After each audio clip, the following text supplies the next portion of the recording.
Leur parcours était tout tracé. Puis, ils ont découvert le Web3. C'est devenu une passion. Ils sont alors devenus des Web3 builders, à leur rythme, à leur manière et selon leur vision. Inspirez-vous de leur parcours incroyable et devenez vous aussi un builder. Je suis Romain Milon, recruteur de passionnés du Web3 et cofondateur de Bounty Chasseur, la solution qui vous permet d'arrondir vos fins de mois grâce à votre réseau.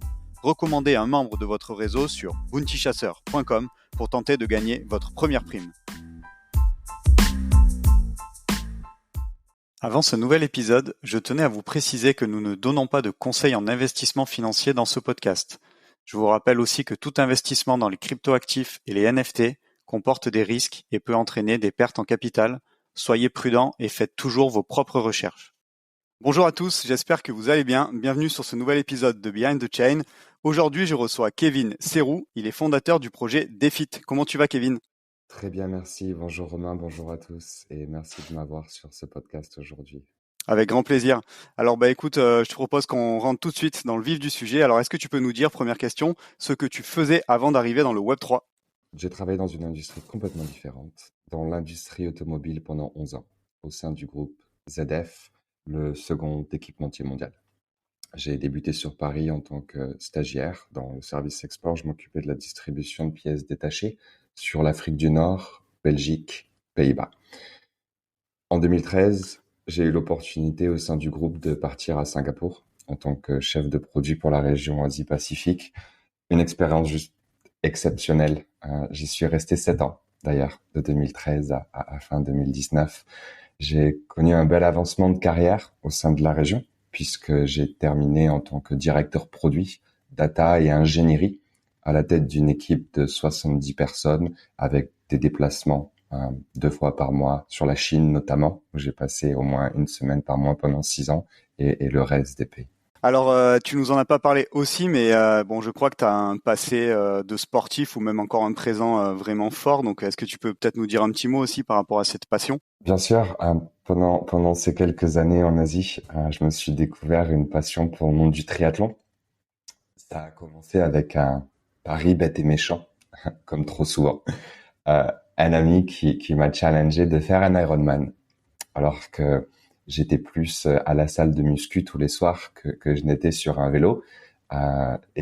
Du coup, je me suis inscrit sur un semi-Ironman, Bintan, en Indonésie, une petite île pas loin de Singapour, 45 minutes de ferry. Et ça a été un cauchemar. J'ai acheté un vélo le week-end d'avant. Je crois que je suis tombé à peu près 4 fois entre le bike shop pour rentrer à mon appartement, puisque c'était la première fois que j'utilisais un vélo à clip. La première fois, ça fait bizarre quand on arrive au feu rouge. Et je l'ai quand même terminé en 7h59, donc juste en dessous du cut-off, puisqu'il y a un temps limite sur les semi-Ironman autour de 8h, 8h30, ça dépend des événements. Là, c'était 8h30, donc bon, j'avais encore 31 minutes. Et ça m'a juste complètement transformé, dans le sens où j'ai trouvé l'expérience exceptionnelle en termes de dépassement de soi, et je me suis dit à la fin, je pense que je peux faire mieux quand même. Donc j'en ai refait un autre, Putrajaya, Malaisie, non loin de la capitale administrative de Malaisie, à côté de Kuala Lumpur.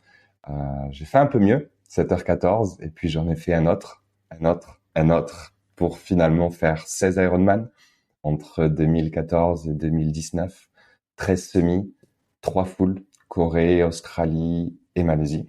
Je me suis qualifié pour les championnats du monde à Nice en 2019 avec un finish podium à Bintan, justement, là où tout avait commencé. Donc, c'était assez cool de revenir 4 ans plus tard, là où j'avais failli mourir sur la course, à avoir des crampes, à ne pas pouvoir courir l'ensemble du semi-marathon et revenir 4 ans plus tard et finir sur le podium.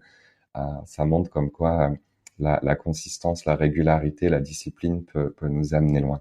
Effectivement, moi j'ai eu l'occasion de m'entraîner avec quelques triathlètes qui préparaient l'Ambrman, quand j'étais un coureur. Et effectivement, vous êtes des grands malades parce que quand je sais ce que ça représente en termes d'entraînement en 3 disciplines, c'est vraiment fou. Alors du coup, on va peut-être enchaîner. Alors, est-ce que tu pourrais nous dire aussi, ce qui t'a donné envie de travailler dans le Web3 et de lancer un projet. Voilà, ça a été quoi le point de départ et comment tu t'es trouvé une passion pour ce domaine-là, en plus du triathlon ? Bien sûr. Alors, pendant ces années triathlon, j'étais en colocation à Singapour et mes colocataires se sont mis dans la crypto. Commencer par juste une découverte. Donc là, on revient sur 2000, 2015, 2016, 2017 surtout. Et en fin de compte, ils sont passés temps complet. À cette époque-là, ils m'en parlaient bien évidemment tous les jours. Moi, c'était les gars, j'ai pas le temps. Laissez-moi aller faire du vélo. J'étais à fond dans mon entraînement triathlon, mais c'était ma découverte un peu de l'univers. En 2019, tellement de choses se sont passées dans ma tête. J'ai commencé à avoir le sentiment. Alors, j'arrivais à la fin d'un cycle, d'un point de vue triathlon déjà, puisque ça a été quatre années très intenses où je me suis beaucoup entraîné à hauteur d'une vingtaine d'heures par semaine en plus de mon travail. Donc, c'était un peu un régime militaire. On se lève à 4h30 tous les matins, on part en vélo au travail, on rentre en vélo, on va courir ou la piscine le soir. Euh, donc, j'arrivais à la fin de ce cycle un petit peu où j'avais atteint mes objectifs, c'est-à-dire que je m'étais qualifié pour les championnats du monde. J'avais commencé à faire des temps dans les 4h44, 4h47, 4h49 sur plusieurs semi-Ironman. Donc, je savais que aller plus vite, ça allait commencer à être difficile. Je suis devenu running guide. Donc, c'est-à-dire que je m'étais dit, bon, bah, j'ai atteint mes objectifs. Maintenant, je vais aider les autres à atteindre les leurs. Donc, j'ai commencé à courir avec une association Running Hour à Singapour qui aide les gens qui sont handicapés visuellement, mentalement ou physiquement à courir. Donc, 3 fois par semaine, j'allais courir avec Chris, qui était une coureuse qui était non-voyante. Donc, ça a été une expérience assez forte, l'amener sur le semi-marathon Standard Chartered à Singapour. Et donc, j'arrivais à la fin de ce cycle sportif et d'un point de vue professionnel, j'avais l'impression de végéter intellectuellement. J'ai eu le sentiment aussi d'arriver à la fin d'un cycle. Je venais d'être nommé dans l'équipe de management Asie-Pacifique, un board de 12 personnes sur la région avec 2800 employés. La carrière se déroulait bien, mais le sentiment de ne plus rien apprendre, de revivre les mêmes cycles constamment, toutes les 2-3 ans, avec un turnover assez élevé quand même en Asie sur les postes de directeur de pays, avoir le sentiment de devoir leur redire la même chose à chaque fois au nouveau, l'impression de connaître trop bien mes produits, trop bien les rouages de la société, trop bien mon métier, de savoir comment actionner les ficelles ici et là pour faire bouger les choses. Donc du coup, c'est ce qui m'a permis de gérer ma carrière et à côté de ça, de faire autant de sport en fin de compte, parce que je connaissais trop bien mon métier.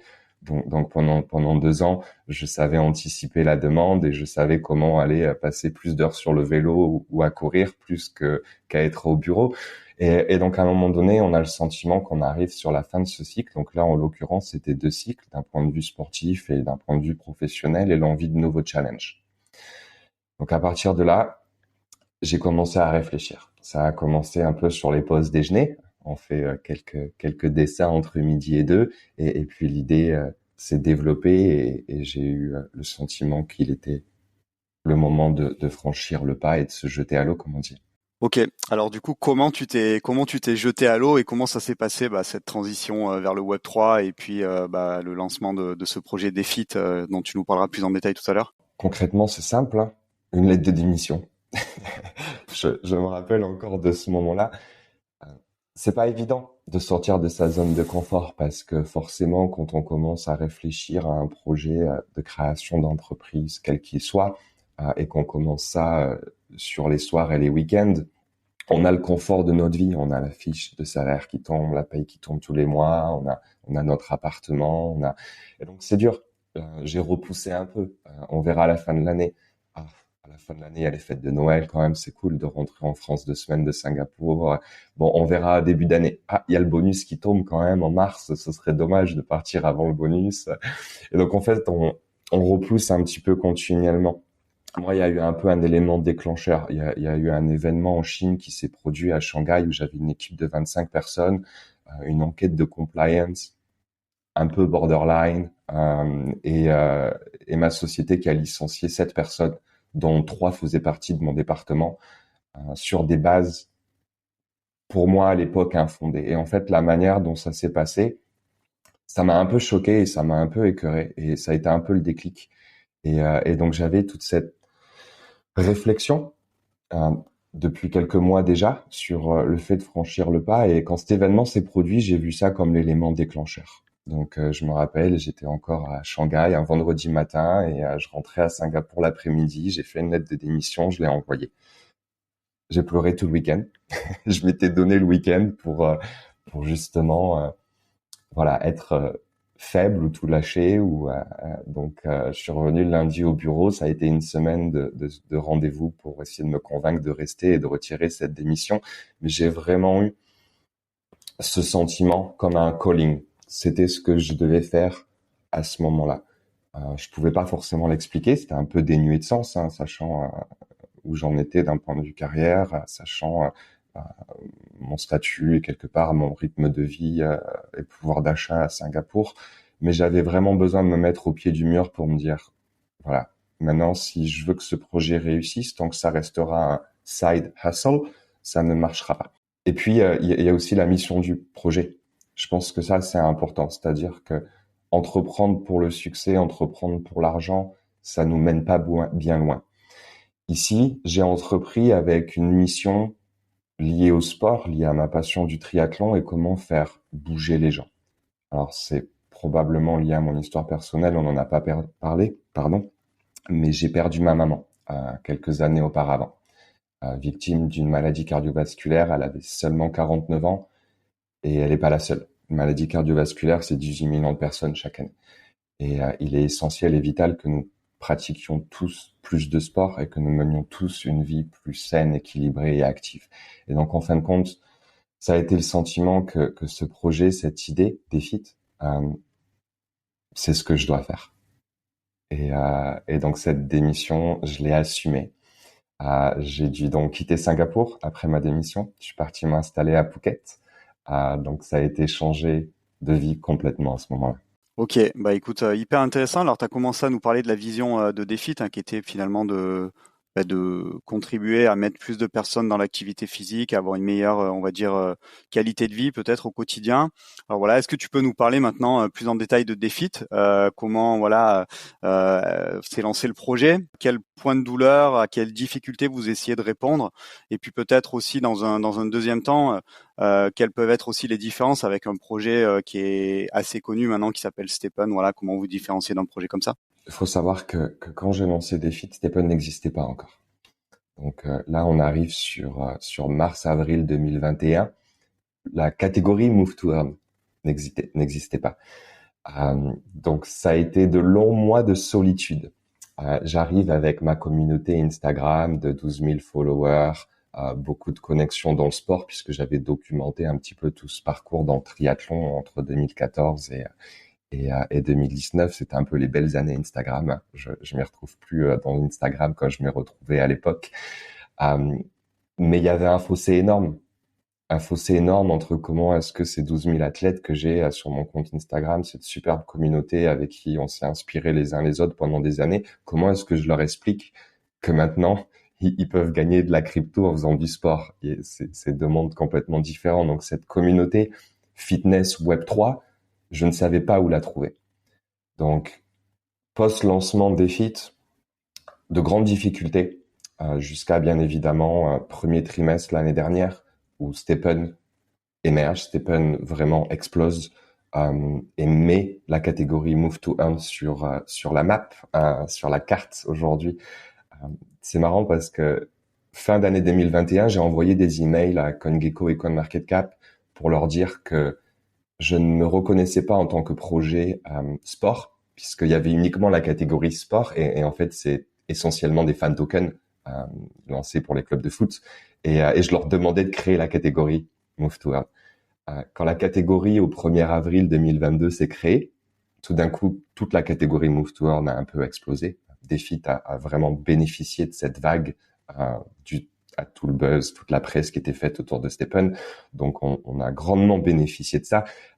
Et j'ai fait fuir sur les réseaux mes emails 6 mois plus tard où je demandais à créer cette catégorie. Et du coup, ça a fait un peu le buzz, c'était un peu viral sur Twitter où les gens disaient le vrai OG, c'est DFIT, c'est pas Stephen. Mais concrètement, c'est Stephen qui a vraiment donné une existence à cette catégorie. Alors maintenant, qu'est-ce que nous on apporte dans le Move to Earn? Aujourd'hui, les solutions actuelles, donc aujourd'hui, si on regarde CoinMarketCap, DeFi est cinquième en termes de capitalisation. Donc il y a 4 autres projets devant. Pour moi, les solutions actuelles, je ne m'y retrouve pas en tant que sportif. C'est-à-dire qu'elles soient Stepn, on peut parler aussi Genopet, Sweatcoin. Le principal problème, c'est qu'elles ne sont pas compatibles avec les montres connectées. Il faut utiliser son mobile. Ça, pour moi, c'est un problème. Quand je vais courir, quand je vais faire du sport, j'aime être libre, pas me trimballer avec mon téléphone dans la main. Aujourd'hui, DeFi intègre la totalité des montres connectées du marché. Elle récompense uniquement la marche ou la course à pied. La plupart sont des compteurs de pas. Ce n'est pas vraiment à ma définition du sport. La marche peut être effectivement une activité sportive, mais quand on compte les pas, ce n'est pas de la pratique consciente de la marche à pied, en fait. C'est juste de la marche quotidiennement. Elles sont pour moi soit trop simplistes, Sweat, par exemple, je compte des pas et je transforme mes pas, soit trop gamifiées, Genoped, par exemple, où effectivement là on a tout un système qui est assez complexe entre l'application mobile, les habitats, l'application web, et je pense pas que de l'adoption de masse grand public peut vraiment se réaliser avec ce type de produit, bien que elle ait trouvé vraiment sa communauté. Je pense à la fusion des mondes sport et gamer. Ça, c'est super intéressant. Il y a beaucoup de gamers qui sont arrivés dans la marche à pied grâce à Stepn ou grâce à Genopet, qui aujourd'hui me disent, écoute, j'adore DeFi, mais pour moi, c'est pas assez gamifié. Hein. Tous ces éléments-là, c'est ce que j'essaie d'adresser aujourd'hui avec DeFi. Un des principaux problèmes aussi, c'est que ces applications Move to Earn actuelles, elles n'amènent pas vraiment de valeur ajoutée, à part le gain monétaire. Et très souvent, quand tout le monde recherche le gain monétaire et c'est la raison pour laquelle ils viennent, ça finit mal. Donc, le but, c'est vraiment de venir amener une valeur ajoutée en termes de traitement de données. Alors, bien évidemment, quand on traque ces activités via un mobile, la plupart du temps, le GPS est off et les distances ne sont pas correctes. Quand j'enregistre de la course à pied sur Stepn, j'ai entre 15 et 30% de différence avec les résultats sur ma montre Garmin. Donc, c'est difficile de venir amener de la valeur ajoutée d'un point de vue analyse d'entraînement quand les données déjà de base sont fausses. DeFi, c'est l'application Web3 multisport. On est compatible avec toutes les montres connectées, Garmin, Suunto, Polar, Fitbit, Apple Watch, Coros, la liste est longue. On est multisport. On récompense aujourd'hui la marche, bien évidemment, mais aussi la course à pied, le vélo et la natation. Ça a mis du temps à développer. Tous les algorithmes pour pouvoir récompenser de la nage en piscine avec le système de laps sur des piscines de 50 ou 25 mètres. Mais on est aussi compatible outdoor et indoor. C'est-à-dire que pendant l'hiver, notre communauté est très contente de pouvoir continuer à gagner du DeFi en allant courir sur tapis ou en allant faire du vélo en ligne, du vélo virtuel via Swift, par exemple. On a développé à peu près 4 mois de travail pour non seulement trouver le modèle de données de calcul des récompenses qui soit adapté en fonction des données, mais aussi développer tout un système anti-cheat. Dès qu'il y a forcément des gains en jeu, il y a de la triche. On l'a vu avec les minting farms sur beaucoup d'autres applications par le passé où ils mintent toute la journée du token en faisant bouger les téléphones de manière artificielle. Nous, grâce aux montres connectées, on a accès à un éventail de data beaucoup plus large. Donc, nos algorithmes vont croiser, par exemple, les données GPS, la fréquence cardiaque, les données de cadence, de pas, les données d'élévation. Donc, on est capable, avec un système beaucoup plus poussé, d'aller vérifier si l'activité est légitime ou si elle ne l'est pas. Et puis, on est en train de développer tout un système de machine learning, d'analyse des données aussi pour améliorer encore ce système anti-cheat. Donc, c'est ce qui nous permet aussi de valider la course sur tapis, parce que contrairement à un téléphone, grâce aux montres, on est capable de vérifier beaucoup plus de données, de dire, OK, on est capable de mettre le tapis. Donc, tous ces éléments-là nous différencient. Montre connectée, multisport, compatibilité indoor. Mais ce qui est surtout important, c'est le modèle économique derrière. On a vu ce qui s'est passé dans le Play to Earn. Alors, j'aime bien regarder un peu le Play to Earn parce que le Play to Earn a émergé 2 ans avant le Move to Earn. Donc ça permet de regarder déjà un cycle de marché qui est plus mature pour essayer de ne pas reproduire les mêmes erreurs dans la catégorie Move to Earn. Bon, Stepn, ça a fini un petit peu comme Axie si on regarde les courbes actuelles. Ce qu'on a compris de ça, c'est qu'un système de dual token avec une supply illimitée, ça fonctionne pas. On peut dire ce qu'on veut.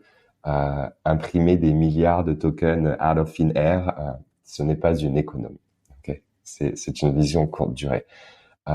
DeFi, c'est un token, c'est 50 millions de tokens émis, et c'est 3 modes de jeu. On a développé 3 modes de jeu, pourquoi? Pour essayer vraiment que ce soit accessible et que tout le monde y trouve son compte, que ce soit accessible à tous. Un free-to-play, qui permet de gagner un jeton par jour pour activité d'au moins 30 minutes. Ça fait bouger mon père tous les jours. C'est gratuit, j'ai rien à investir. Je marche au moins 30 minutes et je gagne un jeton. On a développé un club member mode qui nécessite de hold un certain montant de tokens. Si j'en ai 3000, qui est le prix d'entrée aujourd'hui, je suis bronze. 10 000, je suis argent, etc. Et à partir de là, on gagne un nombre de jetons par minute active. Par exemple, la course à pied et la natation sont les plus récompensés. On gagne 0,2 tokens par minute active. Par contre, entre la 20e et la 90e minute, c'est pas du move to earn directement dans j'ai dépensé $500 dans un NFT qui me permet de gagner du token sur 10 minutes de marche par jour. Donc, je vais marcher 10 minutes et je rentre chez moi. Non, DeFi, c'est comment est-ce qu'on vient pousser la population à aller un peu plus loin, un peu plus souvent. Donc, les 15 premières minutes, c'est là où on se dit, je vais rentrer chez moi. Non, ben c'est dommage. À partir de la 21e, je commence à enclencher le système de récompense DeFi. Donc, ce club member mode, il est essentiel pour nous dans l'économie du token, puisqu'il y a cette pression de hold. On a une faible supply. Aujourd'hui, nos club members dans l'application détiennent à eux seuls déjà 27% de la circulating supply. Donc plus on développe, plus le hold pressure est là. Et la troisième étape pour nous, c'est de lancer le Web3 Player Mode. Le Web3 Player Mode, c'est le lancement de notre collection NFT sur un modèle qui se rapproche un peu de ce que fait Stephen, pour que là, on rajoute ces éléments de gamification qui sont si chers à ceux qui veulent aller un peu plus loin dans le Web3 ou aux gamers qui se disent, bon, le sport brut comme DeFi le fait aujourd'hui, c'est bien, hein. On a appris à marcher avec Stephen et maintenant on commence à trottiner avec DeFi, mais les éléments de gamification additionnels sont nécessaires. Voilà, c'est ce que fait DeFi. Nos avantages concurrentiels aujourd'hui par rapport aux autres move to earn et une économie saine où en fait, quand ce que j'essaie de faire, c'est vraiment craquer la sustainability dans le move to earn, ce que personne n'a réussi à faire aujourd'hui. Alors je sais pas si ça va marcher, hein, soyons honnêtes, mais on a la chance d'avoir une communauté avec qui on ajuste les choses, avec qui on apprend énormément. On est très engagé sur Discord. On a un channel VIP aussi sur Telegram avec des gens qui sont loyaux depuis le début du projet. Et 1 an et demi en crypto, c'est long, presque 2 ans. Donc, on a développé une relation très avancée avec cette communauté, une relation de confiance. Et donc, on ajuste. On ajuste et on essaie vraiment de trouver comment est-ce que Move to Earn peut être sustainable. Super, bah écoute, merci en tout cas pour cette explication très précise, notamment voilà du panorama concurrentiel, ta différenciation, parce que voilà, je pense que c'est hyper intéressant et ça permet de mieux comprendre aussi cette composante du Web3. Et alors du coup, bah tu nous as fait la transition, tu as commencé à nous parler de ta communauté, de la relation très particulière que tu as réussi à nouer avec eux. Est-ce que tu pourrais nous parler un peu de l'attraction du projet, les key metrics, tu vois, peut-être la taille de votre communauté, le nombre d'utilisateurs très actifs, etc. Alors, DeFi aujourd'hui en chiffres, c'est sur Twitter 48 000 followers, c'est une communauté Discord de 7 000 personnes engagées, c'est 10 000 utilisateurs inscrits sur l'application et c'est quasiment 2 000 aujourd'hui utilisateurs actifs weekly et 500 daily. C'est pas mal. C'est jamais assez.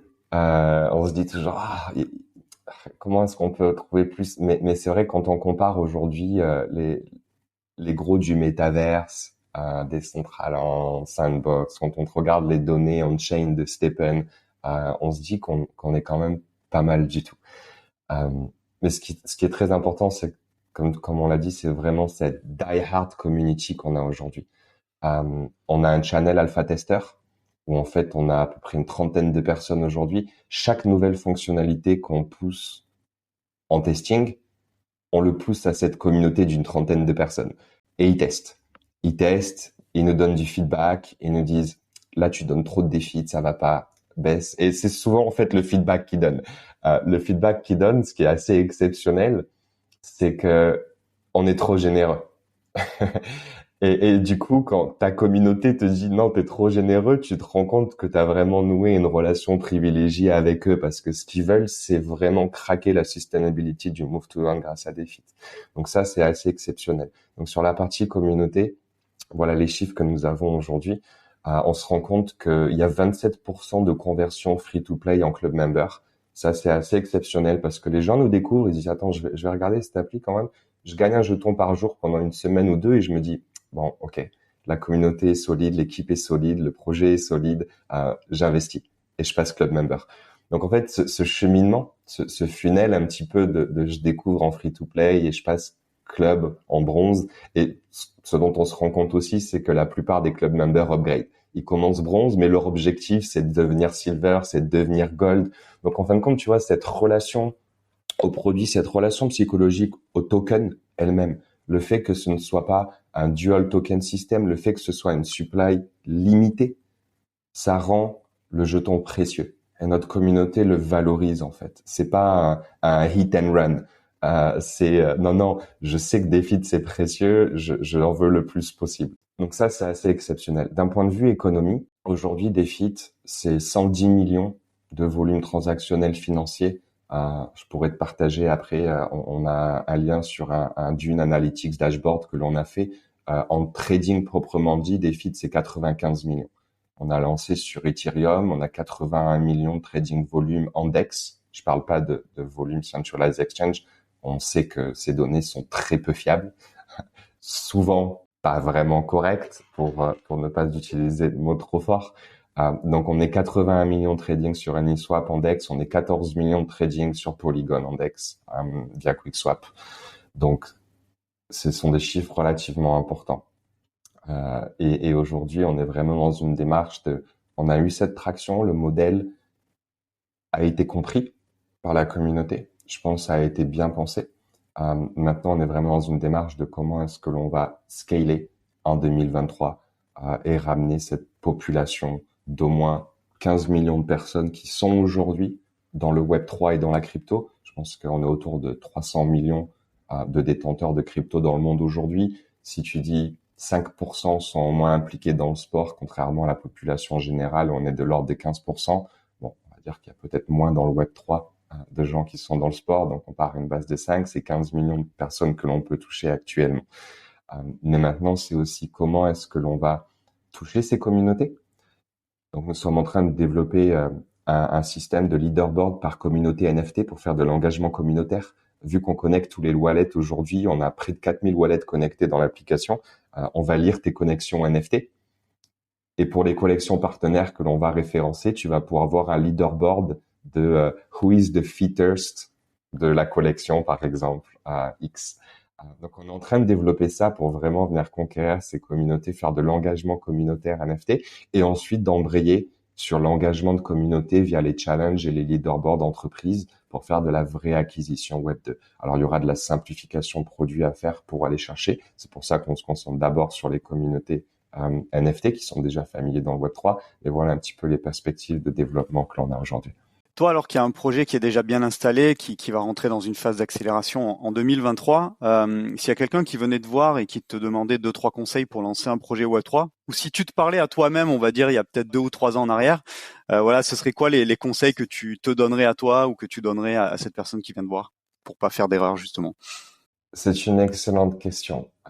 Je pense que il y a souvent beaucoup d'attrait, beaucoup d'excitation autour de lancer un projet Web3, mais il y a des choses qu'il faut bien comprendre avant de se lancer. C'est pas facile pour plusieurs raisons. La crypto ne dort jamais. Donc l'engagement communautaire, il n'y a pas de je ferme la clé du bureau à 17h et à 18h et je suis tranquille pour ma soirée. Il n'y a pas de les week-ends, je suis off. C'est permanent. Et il faut savoir comment bien organiser sa vie et bien comprendre en fait le degré d'engagement nécessaire. Pour créer un lien privilégié avec sa communauté, il faut être très actif. J'étais pas du tout sur Twitter par le passé ou très peu. Aujourd'hui, je suis quasiment à 400 tweets par mois avec mon compte. Bon, j'ai ralenti un peu début d'année, mais il faut un engagement du fondateur au-delà. C'est pas engager des community managers, ça va faire le job. Non, quand tu portes la vision d'un projet Web3, il faut que tu sois présent. Il faut que la communauté voit qu'il y a une personne engagée, commise derrière le projet pour vraiment réussir à fédérer. Ce qui est dur, c'est que une startup dans le Web 2, ta valorisation, tu travailles dessus quand tu fais une levée. Le reste du temps, ça n'importe peu. Dans le Web 3, ça change à tout moment. On a une market capitalisation des FIT à 2,5 millions aujourd'hui. Ben, demain, ça peut être 3. Si je dis une connerie aujourd'hui ou que je leur dis je suis fatigué, je pars en vacances pendant un mois, peut-être que demain, c'est 1,5 million. Donc, en fin de compte, on réalise pas forcément cette pression-là. Et même si on se dit, ah, ça m'importe peu, je regarde pas, c'est faux, en fait. C'est faux. Tu vas regarder quotidiennement. Euh, donc, il faut bien être conscient de toutes ces choses-là avant de se lancer dans un projet. Maintenant, c'est juste exceptionnel. Pour moi, le Web 3 aujourd'hui, c'est la révolution du web. Pour moi, les meilleures opportunités de la décennie dans laquelle on se trouve résident dans le Web 3. C'est une industrie qui est juste exceptionnelle. Il y a des côtés sombres, c'est certain. Tous les gens, les impersonators qui vous contactent quotidiennement pour essayer de vous voler, que ce soit dans les services de marketing, des demandes de vente over the counter, que ce soit des faux listings qu'on reçoit perpétuellement, c'est assez drainant. Donc il y a un côté sombre, mais si on se concentre et qu'on trouve cette communauté de vrais builders dans le Web3 qui voient le potentiel de cette décentralisation, même si le grand public aujourd'hui s'en moque un peu, mais pour nous c'est important. Qui voit cette révolution en termes d'identité digitale et de propriété digitale. C'est juste exceptionnel. Donc, il faut bien être au courant de ce que cela représente en termes d'engagement. Maintenant, bien évidemment, je recommande à quiconque de se lancer, parce que personne n'est expérimenté aujourd'hui. On découvre tous en faisant, en fin de compte. Si j'avais su il y a 2 ans tout ce que ça m'apprendrait, j'aurais jamais pu l'imaginer. Si je me reparlais il y a 2 ans et que je devais me donner un conseil, c'est fonce à 200%. Je ferais 1 million de choses beaucoup mieux que ce que j'ai fait, mais je le referais sans hésitation. Merci en tout cas pour ce témoignage très enthousiaste et puis pour aussi le warning sur le fait que c'est un engagement à 500% et qu'il faut vraiment en avoir conscience et que voilà et que ça s'arrête pas effectivement le soir à 17h. Et puis ce que tu as dit aussi sur le deuxième warning, c'est ce que nous avait aussi dit Simon, le fondateur du projet JPEG Vault dans un épisode, c'est quand tu es fondateur d'un projet, tu es une proie quoi et tu as tout un tas de parasites qui vont venir essayer de te soutirer de l'argent de manière plus ou moins légale. Donc clairement, il faut faire très attention à ça, quoi. Alors j'imagine forcément que tu vis nuit et jour pour le projet Defit, mais est-ce que tu as le temps quand même d'aller cruncher un peu d'autres projets et s'il y en a un que tu devais nous citer, que tu suis particulièrement, ce serait lequel? Tu l'as dit dans la première partie de ta question. Euh, j'ai un engagement tel aujourd'hui sur le projet Defit que j'ai un peu mis les œillères. Alors bien évidemment, j'entends parler de projets, je suis au fait et au courant de beaucoup de choses, mais à aucun moment je ne me suis plongé assez dans un de ces projets pour pouvoir dire qu'il y avait un projet sur lequel je suis bullish actuellement. À tort ou à raison, euh, ma vie s'est défite aujourd'hui complètement. J'ai le sentiment déjà de ne pas avoir assez de temps à dédier à ma communauté tout en essayant de retrouver un équilibre personnel sur une routine de vie, une hygiène de vie via le sport, puisque c'est ce qui m'a amené aujourd'hui à fonder Defit. Donc, j'ai été tenté, des fois, de m'engager dans des projets et en fin de compte, non. Si je dois m'engager dans quelque chose, c'est à refaire 2 heures de sport par jour. Euh, Plus fréquemment et plus régulièrement, plus que m'embaucher dans d'autres projets Web3. Mais je suis certain qu'il y a plein de pépites. Et là, maintenant que je suis présent à Paris et que je me rapproche de l'écosystème, que j'en découvrirai plus dans les semaines et mois qui viennent. Ok, bah écoute, merci pour la transparence. Au moins, voilà, pas de langue de bois. On sait que tu es à 500% dessus et que t'as pas forcément le temps de regarder autre chose. Dernière question, tu pourrais nous dire comment tu vois le Web3 d'ici 10 ans? Je sais que c'est pas facile, mais voilà, si tu as quelques inspirations ou quelques points que tu vois à venir comme ça, c'est intéressant de les partager. C'est effectivement 10 ans, c'est long. Déjà, si tu m'avais dit la crypto dans 1 an, ça aurait pas été facile à répondre.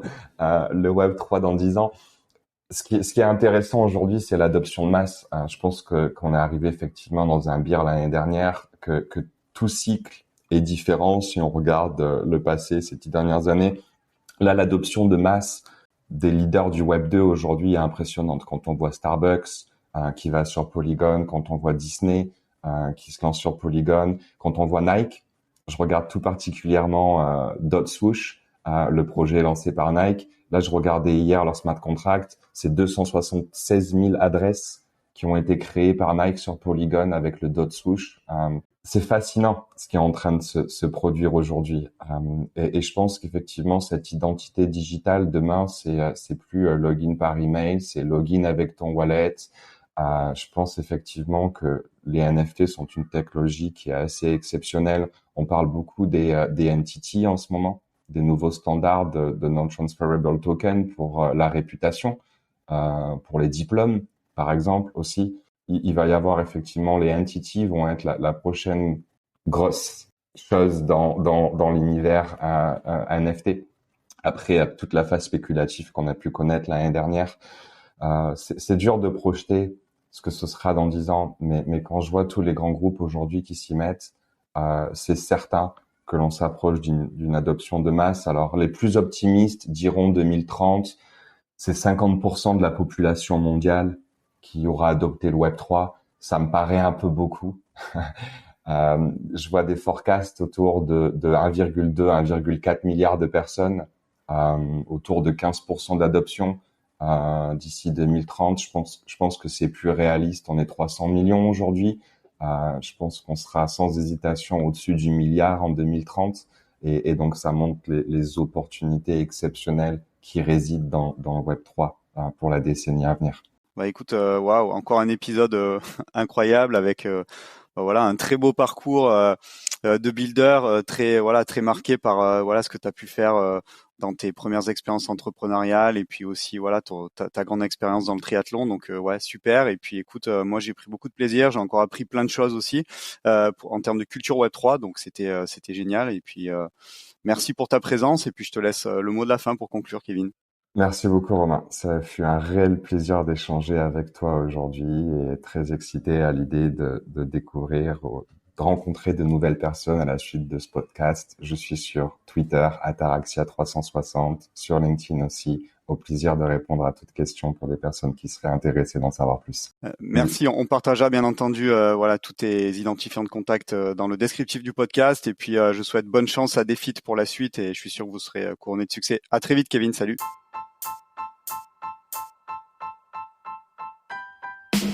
Merci d'avoir écouté cet épisode jusqu'au bout. Pour m'aider à propulser ce podcast, je vous invite à me laisser la meilleure note possible ainsi qu'un commentaire sympa. À très vite pour découvrir un nouveau talent du Web3.